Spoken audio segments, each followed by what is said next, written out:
nothing easy. ხო, ანუ არაფერი ესეთი მარტივი არ არის, მაგრამ შენ ამ ფრაზას რომ სოშის ეს ფრაზა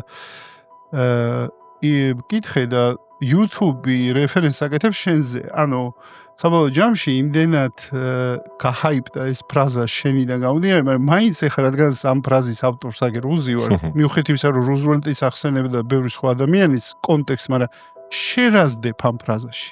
Nothing easy. ავიცი ეს იმდენად ოთენტური იყო ეს ორი სიტყვა, რაც გამოთქვი ზუსტად იმ დროს, როცა Boston Celtics ვეთამაშებოდით 2008 წლის პლეიოფებში. ჩვენ მაშინ ძალიან ახალგაზრდა Atlanta Hawks-ი ვიყავით. ერთ-ერთი ახალგაზრდა გუნდი იყო მთელს NBA-ში. და ნუ ჟურნალისტები ყველა, გულშემატკივრები ყველა იმას იძახდა, რომ ეს სერია პირველივე რაუნდი 4-0 დამთავრდებოდა, ბოსტონი მოგვიგებდა.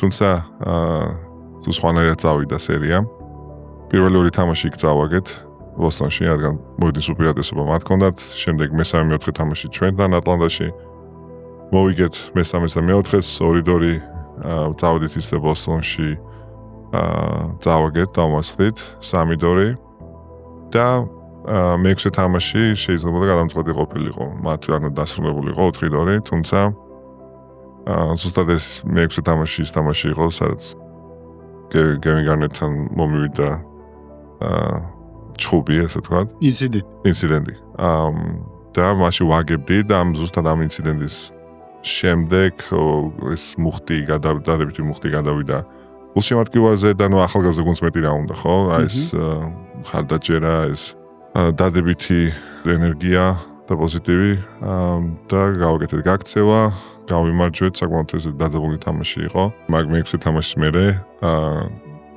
არ მოთქვი ეს ორი სიტყვა რომ nothing easy როგორც ჩვენთვის ისე მათთვის ხდები აი ძალიან მოუხდა ალბათ მაგ სერიას